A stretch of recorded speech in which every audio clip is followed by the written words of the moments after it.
Hallo mensen, welkom in Marta's atelier. Stel, je hebt zin om een stilleven te schilderen en je bent onderwerpen aan het zoeken en je vindt hier deze vaas. En je wil deze vaas absoluut in je stilleven, oké, geen probleem.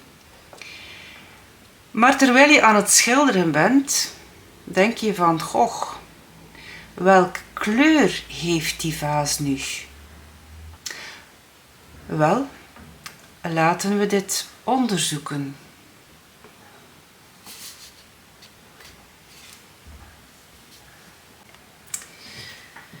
Ik heb hier een kleurcirkel klaargelegd. En ik ga eens zien, als ik kijk hier naar die kleuren,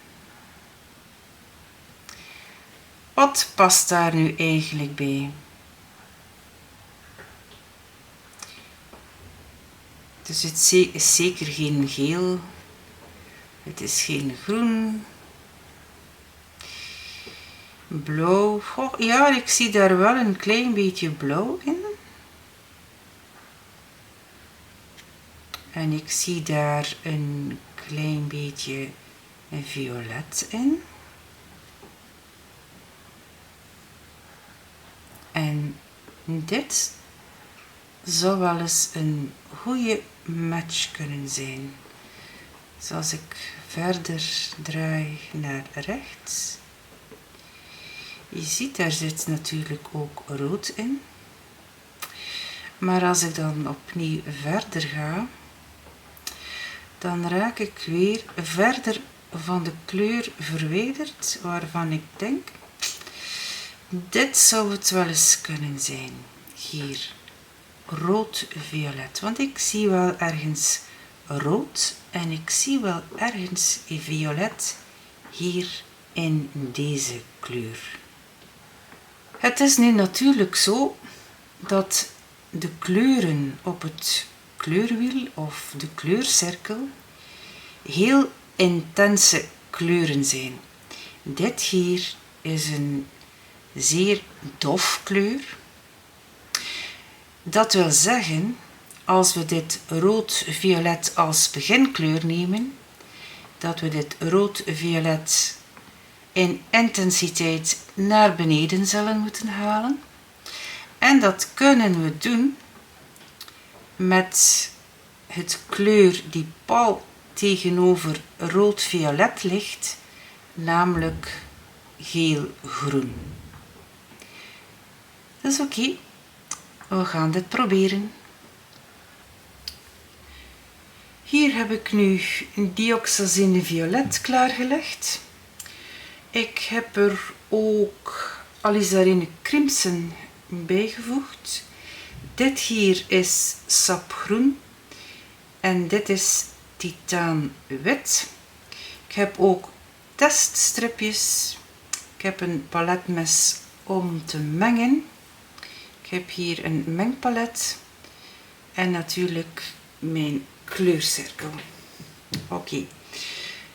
Dus in eerste instantie zagen we dus dat dit hier waarschijnlijk rood-violet is.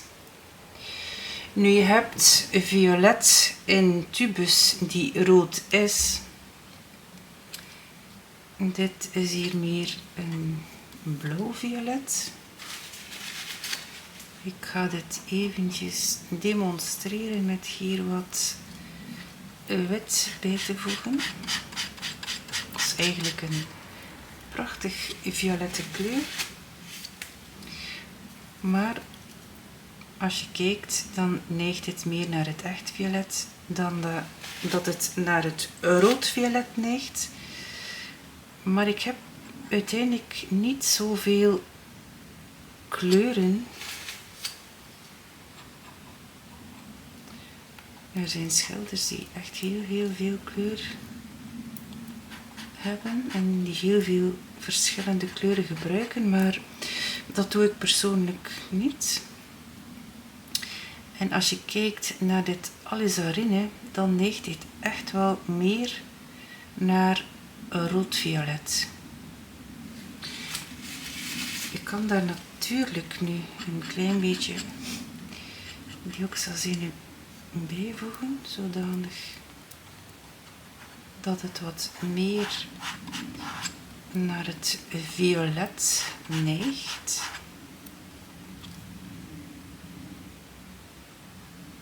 Zoals je ziet wordt het wat meer violet. Oké. Mijn sapgroen hier is een geel-groen. En als ik hier een wit bijvoeg, dan ga je dit zien. Dat het echt wel geel-groen is. Dus het neigt niet naar het echte groen, maar het is geel-groen. Ik ga dit eventjes opzij plaatsen. Dus nu moeten wij aan deze kleur hier geraken. Oké. Ik begin hiermee. Maar dit is veel te donker natuurlijk.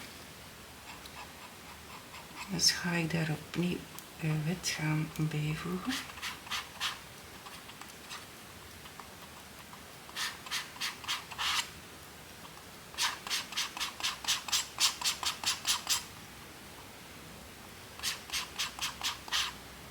Oké. En daar zou ik moeten dit groen hier bijmengen.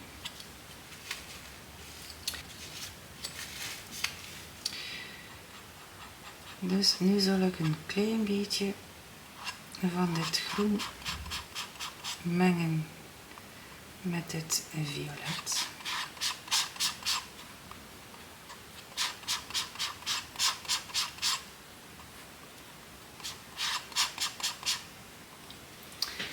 En als ik een teststripje gebruik,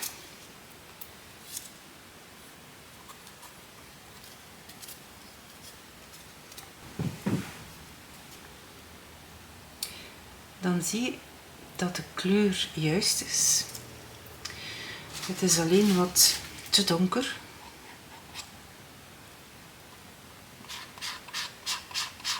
Dus ik voeg daar nogmaals wit bij.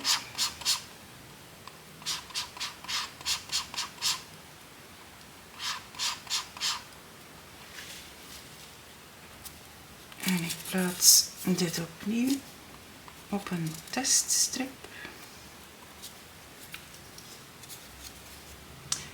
Oké, dan zet ik daar spot on. Dus ik kan bijvoorbeeld dit hier gaan gebruiken in de schaduwkant. Misschien moet ik daar dan wel nog een klein tikje blauw of een tikje violet bijvoegen. We gaan eens kijken.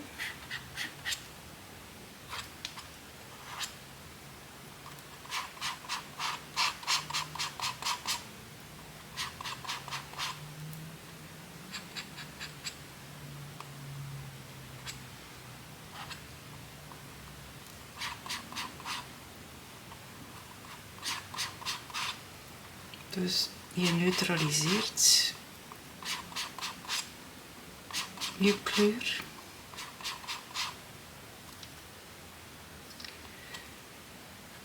En als ik daar nu een ietsje pure dioxazine zou bijvoegen.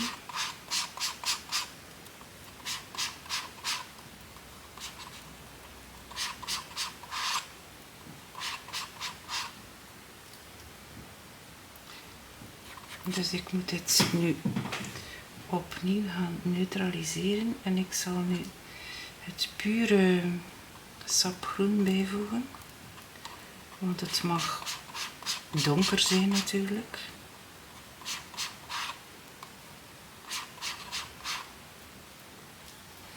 Ik neem een ander teststripje.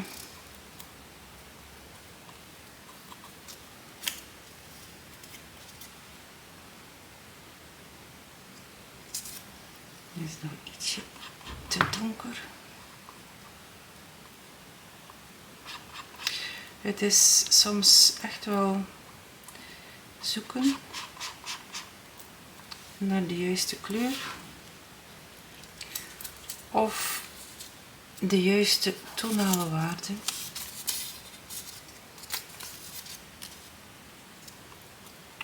Maar dit zijn echt wel zeer goede oefeningen. Dus dit zou je echt wel kunnen gaan gebruiken als schaduwkleur. Ik weet niet of de camera dit goed oppikt, maar om een tonale waarde te zien is het goed om je ogen half toe te knijpen. Dan zie je de tonale waarde echt zeer goed. Dus via deze kleurcirkel kan je makkelijk je kleuren gaan identificeren. Je kan ze dan eventueel minder intens maken door er het complement bij te voegen. En dan kan je zien of je het kleur natuurlijk donkerder of lichter moet mengen. Ik vind het een heel praktische manier om te doen. Er zijn heel veel manieren om te mengen. Ja, iedere schilder heeft wel zo zijn eigen manier of heeft er eentje uitgevonden wat hem beter past. Maar voor mij is deze oudere manier van werken heel goed. Simpel en goed. Dus daarom gebruik ik ze ook. Ziezo, beste mensen, dit was een beetje uitleg over het mengen van een onbestemde kleur. Ik hoop dat het je helpt om heel goed je kleuren te kunnen mengen in je stillevens, in je portret of in de natuur. En hopelijk zie ik jullie in een volgende video. Dag!